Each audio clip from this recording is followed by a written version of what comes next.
Guys, it's Kritleen, welcome back to Sidhu vlogs. तो guys, आज की टॉपिक है रमजान स्पेशल कि कैसे रमजान मनाया जाता है in different countries, in different Muslim countries, in different traditions. Do check out the original link and ये दो हमारे इंस्टाग्राम हैंडल्स हैं, डू फॉलो अस। लेट्स गो।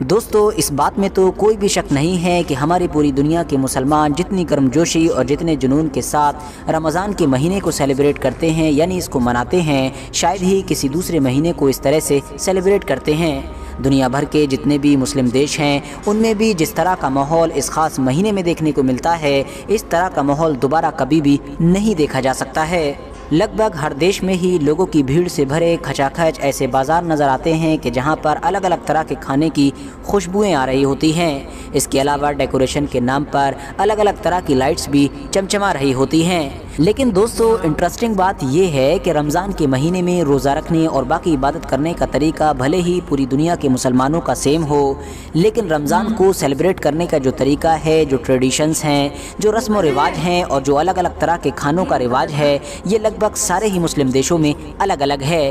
क्योंकि हर देश के लोग अपने ही इतिहास, अपने ही कल्चर और अपने ही रस्म व रिवाज के हिसाब से रमज़ान को सेलिब्रेट करते हैं। और आज की इस वीडियो में भी हम आप लोगों को हमारी दुनिया के कुछ ऐसे ही मशहूर देशों से मिलवाने वाले हैं कि जहां पर रमज़ान के महीने को न सिर्फ बड़ी धूमधाम से बल्कि यूनिक तरीके से भी सेलिब्रेट किया जाता है। यहाँ पर जिस तरह से रमज़ान को मनाया जाता है, उससे शायद ही पहले आप लोग वाकिफ़ रहे होंगे। तो चलिए सबसे पहले बात करते हैं सऊदी अरबिया की। सऊदी अरबिया में रमज़ान का चांद होते ही दुनिया भर से वहां पर आने वाले लोगों की तादाद भी हद से ज़्यादा बढ़ जाती है, क्योंकि दुनिया भर के मुसलमान काबे के पास बैठकर या फिर मस्जिद नबवी में बैठकर इफ्तार करने को अपनी ज़िंदगी का सबसे कीमती लम्हा समझते हैं। रिपोर्ट्स की माने तो काबे के पास जो दस्तरखान बिछाया जाता है, उसकी लंबाई लगभग 12 किलोमीटर के करीब है, जो काबे के आसपास ही बिछाया जाता है। और हर दिन इस दस्तरखान पर बैठकर लाखों लोग इफ्तार करते हैं। एक अंदाजे के मुताबिक इन पर लगभग 10 लाख रियाल का खर्चा किया जाता है। ये न सिर्फ इस वक्त दुनिया की सबसे बड़ी इफ्तारी है, बल्कि हैरानी की बात तो ये है कि ये इफ्तारी 10 मिनट के अंदर ही ख़त्म हो जाती है और उसके फ़ौरन बाद ही यहाँ पर बढ़िया तरीके से सफाई भी हो जाती है। काबे के इर्द गिर्द होने वाली इस इफ्तारी में हर दिन लगभग 50 लाख के करीब खजूरें और 20 लाख के करीब आब जमजम की बोतलों का इस्तेमाल किया जाता है। फिलहाल अब अगर बात करें अगले देश के बारे में, तो वो है तुर्की देश। तुर्की के जिसको मस्जिदों का देश भी कहा जाता है, वहाँ पर रमज़ान का महीना आते ही लगभग तमाम मस्जिदों को अलग अलग तरह की यूनिक लाइट्स के ज़रिए से सजा दिया जाता है। कुछ इस तरह की लाइट्स लगाई जाती हैं कि जिससे मस्जिदों के मीनार और ज़्यादा क्लियर नज़र आएँ। इसके अलावा इन्हीं लाइट्स की मदद से ही मस्जिदों के ऊपर कुछ इस तरह के थॉट्स यानी कि हिकायतें लिख दी जाती हैं कि जो दूर से ही इंसान बड़ी आसानी के साथ पढ़ सकता है। इसके अलावा तुर्की देश में रमज़ान आते ही सल्तनत उस्मानिया से चली आ रही बहुत सारी रस्म व रिवाज पर भी अमल किया जाता है, जैसा कि नेकी की टोकरी, यानी एक ऐसी टोकरी कि जो तंदूर के ऊपर लगा दी जाती है और उसमें गरीबों के लिए रोटियां डाली जाती हैं। इसके अलावा ज़मामे दफ्तरी, यानी कि एक ऐसा रजिस्टर कि जिसमें दुकानदारों की तरफ से उधार लिखा जाता है, उसको भी जाकर खोला जाता है और गरीबों का उधार दिया जाता है। इसके अलावा भी ऐसे बहुत सारे रस्म व रिवाज पर अमल किया जाता है कि जिसको एक वीडियो में मेंशन करना मुमकिन नहीं। फ़िलहाल इसके ऊपर मैं ऑलरेडी एक कंप्लीट वीडियो बना चुका हूं, जिसको आप लोग डिस्क्रिप्शन में दिए गए लिंक के ज़रिए से देख सकते हैं। इसके बाद नंबर आता है फ़िलिस्तीन का। फ़िलिस्तीन देश में भी रमज़ान का इस्तकबाल बड़े ही धूमधाम के साथ किया जाता है।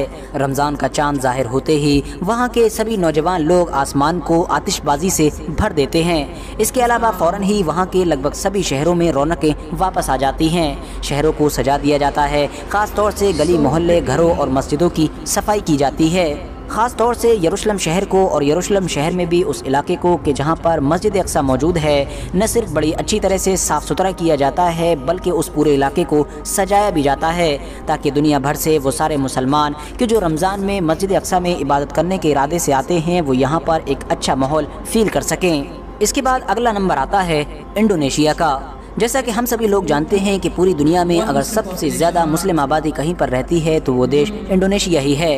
इंडोनेशिया में रमज़ान के महीने में शाम आते ही बाज़ारों की हालत पूरी तरह से बदल जाती है।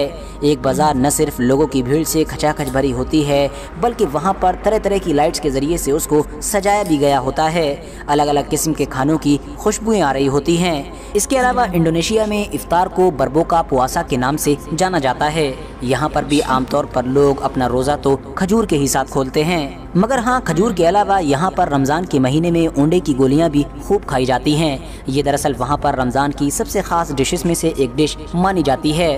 पानदान के पत्ते जो केवड़े के पत्ते की तरह ही होते हैं, इनको पीसकर इसके अंदर खजूर का शीरा मिलाया जाता है और इनकी गोलियां बनाई जाती हैं और उसके बाद इसके ऊपर से नारियल को भी छिड़क दिया जाता है।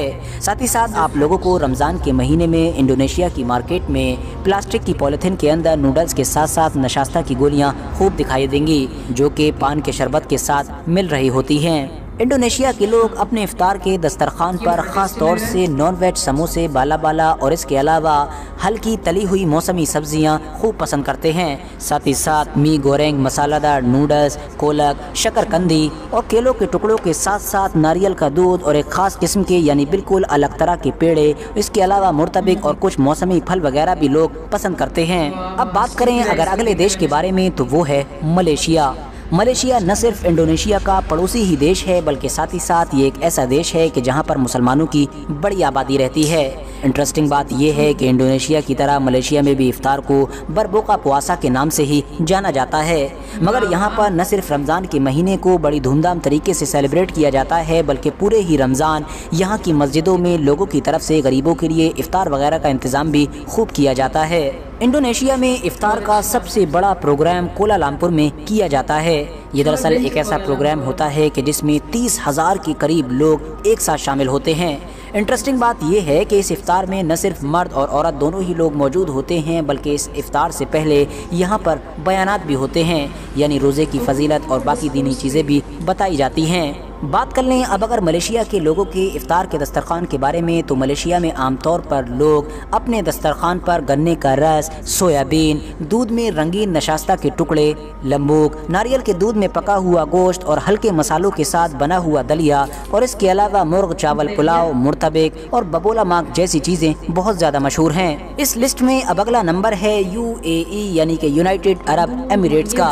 UAE में भी दुनिया के ज़्यादातर मुस्लिम देशों की तरह रमज़ान का इस्तेमाल तोप के जरिए से किया जाता है। इसके अलावा इफ्तार के वक्त भी इस देश के अलग अलग इलाकों में तोप का इस्तेमाल किया जाता है।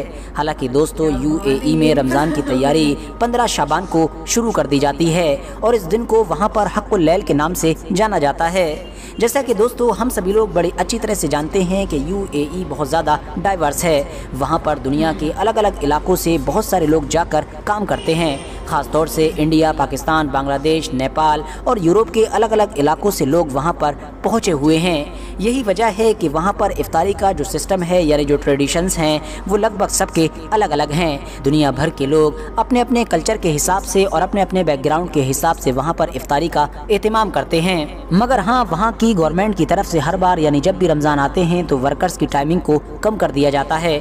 मिसाल के तौर पर जिन लोगों का काम 12 घंटे का होता है तो उनका 6 घंटे का ही कर दिया जाता है, ताकि वो लोग न सिर्फ रोज़े का सही तरीके से इत्माम कर सकें बल्कि अपने घर पर जाकर सही तरीके से इफ्तार भी कर सकें। अब इस लिस्ट में अगला नाम है सूडान देश का। दरअसल दोस्तों, सूडान देश में एक रिवाज बहुत ज़्यादा पहले से चला आ रहा है। वहाँ पर रमज़ान के महीने में सहरी के वक्त में एक आदमी पूरी गलियों में घूमता है, जिसके साथ एक छोटा बच्चा भी मौजूद होता है। उस छोटे बच्चे के पास एक रजिस्टर मौजूद होता है जिसमें उन सारे लोगों के नाम मौजूद होते हैं कि जिनका नाम ले लेकर सहरी में उठाना होता है।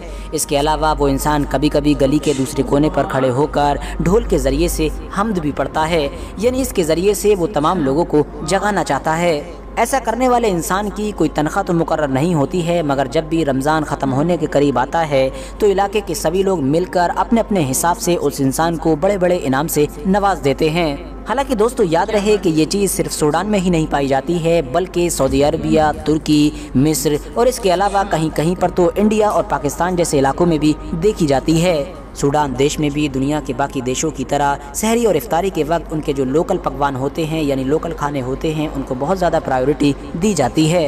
अब बात कर लेते हैं अगले देश इंडिया के बारे में। इंडिया देश में भी रमज़ान का इस्तकबाल बड़े ही धूमधाम के साथ किया जाता है। यहाँ पर भी रमज़ान के महीने में बाज़ारों में एक अलग ही रौनक नज़र आती है। इफ्तार में फ्रूट चाट्स, पकौड़े और रूह अफ़ज़ा जैसी चीज़ों को ज़रूरी चीज़ समझा जाता है। इसके अलावा दही की चीज़ों का भी खूब बढ़ चढ़ कर इस्तेमाल किया जाता है। पुराना दिल्ली, लखनऊ, हैदराबाद और इस तरह के कुछ और भी ऐसे शहर हैं कि जो इंडिया में रमज़ान की रातों के लिए मशहूर हैं, क्योंकि रात में यहाँ की रौनकें देखने लायक होती हैं। रमज़ान को सेलिब्रेट करने का तरीका पाकिस्तानी लोगों का भी बिल्कुल वैसा ही है जैसा कि भारत के लोगों का है। वहाँ पर भी बाज़ारों का हाल बिल्कुल इसी तरह का होता है। इसी तरह के ही खाने की चीज़ों का इस्तेमाल किया जाता है और इसी तरह की ही रस्म व रिवाज को फॉलो किया जाता है। आखिर में बात कर लेते हैं इजिप्ट यानी कि मिस्र के बारे में। वैसे तो मिस्र में भी रमज़ान का महीना बड़ी ही शान शौकत के साथ शुरू होता है, मगर हैरानी की बात यह है कि यहाँ पर चिराग, लालटेन और इस तरह की रोशन की जाने वाली दूसरी सभी चीज़ों से जुड़ी हुई एक रस्म बहुत पहले से चली आ रही है। इन चीज़ों का रिश्ता रमज़ान के साथ इतना ज़्यादा ख़ास हो गया है कि वहाँ पर रमज़ान शुरू होने से कई दिन पहले से ही मार्केट में सिर्फ यही चीज़ें नज़र आती हैं और एक बड़े लेवल पर लोग इनको ख़रीदना शुरू कर देते हैं। बहुत सारे लोगों का ये मानना है कि इन तमाम चीज़ों का चलन 12वीं ईस्वी में यानी सुल्तान सलाहुद्दीन अयूबी के दौर से शुरू हुआ था। फिलहाल दोस्तों, दूसरे देशों की तरह मिस्र में भी इफ्तार का दस्तरखान अलग अलग तरह के बेशुमार खानों से भरा हुआ होता है। ख़ास तौर से खजूर, खुश्क मेवाएं, इंजीर, किशमिश और इसके अलावा जर्द आलू की सलाद। इसके अलावा रमज़ान का मशहूर अमरुद्दीन शरबत और कुनाफा वहाँ की काफ़ी मशहूर डिशेस हैं। फिलहाल दोस्तों, आज मैं खाने में खो चुकी हूँ, मुझे बकलावा दिख रहा है। So guys, बहुत डाइवर्स ट्रेडिशंस है, मुझे नहीं पता था। बट यस, ऑब्वियसली ये तो काफ़ी ऑब्वियस है कि अगर एक रीजन है वहाँ पे इफ्तार मना रहे हैं तो वो अपने टाइप के खाने वहाँ रखेंगे जो वहाँ के लोकल लोगों को पसंद होते हैं। एंड बड़ा अच्छा लगा कि कितनी रौनकें होती है। तोप के साथ शुरू होता है रमज़ान, ये मुझे नहीं पता था। In UAE and some other countries as well, तो ये बड़ा अच्छा ट्रेडिशन है। एंड कैसे everything is lit up and कैसे मॉस्क्स को बिल्कुल ऐसे लाइट अप करके रखते हैं। बड़ा इंटरेस्टिंग वीडियो थी ये, काफ़ी वेल रिसर्च्ड वीडियो थी। क्या बढ़िया वीडियो बनाई है। So guys, this is my reaction. I really hope that you liked it, and if you did, this video को लाइक कर दो, leave down a lovely comments and don't forget to subscribe guys. So guys, this is Sidhu vlog signing off. I love you guys.